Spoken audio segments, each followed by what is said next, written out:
दोस्तों नमस्कार। हमारी कहानी का नाम है कैसे संभालेंगी। आशीर्वाद एक मल्टीनेशनल कंपनी में अच्छे पद पर कार्यरत था। अच्छी नौकरी मिलते ही श्वेता से उसकी शादी तय हो गई थी। श्वेता एचसीएल कंपनी में काम करती थी। अपने घर की श्वेता बड़ी लड़की थी। उसकी एक बहन और एक भाई था। कुछ ही दिनों में दोनों आशीर्वाद और श्वेता का विवाह हो गया।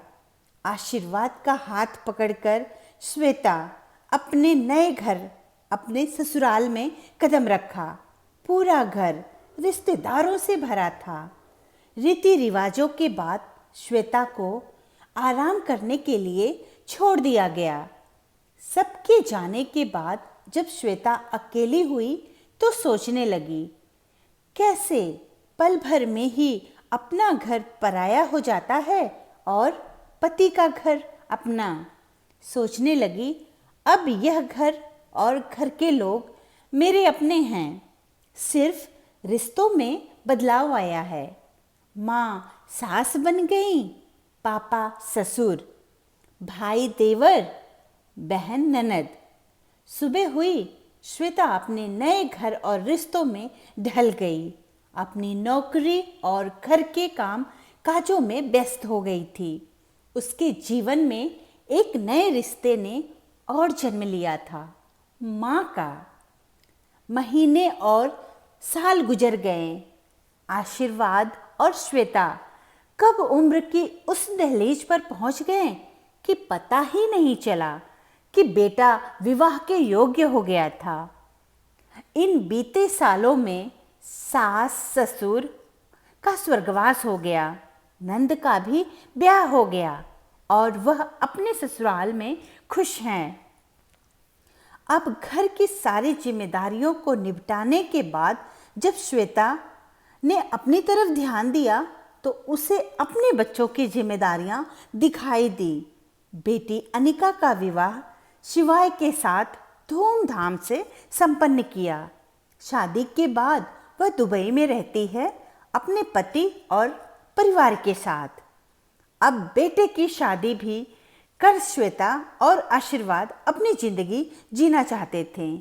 इसीलिए उन्होंने अपने बेटे प्रशांत को भी बड़ी मुश्किल से विवाह के लिए राजी कर लिया। एक दिन प्रशांत श्वेता के पास बैठकर कहने लगा, माँ आपसे कुछ कहना है। क्या है बेटा?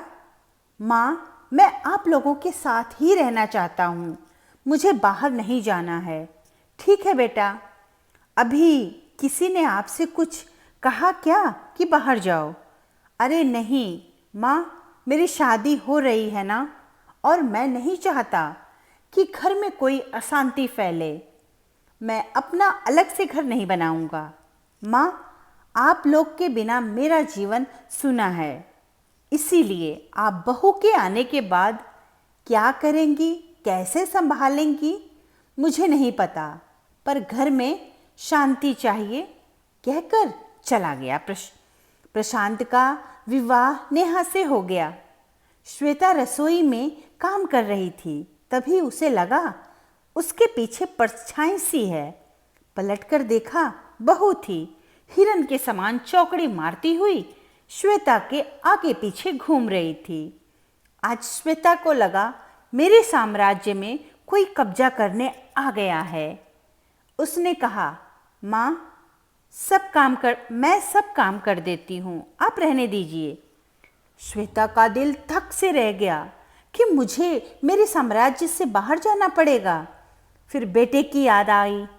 फिर श्वेता चुपचाप बाहर आकर अपने दूसरे काम करने लगी। खाने की मेज पर सबके साथ श्वेता की बहू ने श्वेता के लिए भी थाली परोसी और प्यार से खिलाने लगी। अब तो श्वेता का सीना तन गया और वह सोचने लगी कि अब तक मैं इस घर की रानी थी, लेकिन बहू के आने के बाद अब महारानी हूँ। धन्यवाद दोस्तों। कहानी अच्छी लगी तो लाइक और सब्सक्राइब ज़रूर करें और अपने दोस्तों को ज़रूर शेयर करें।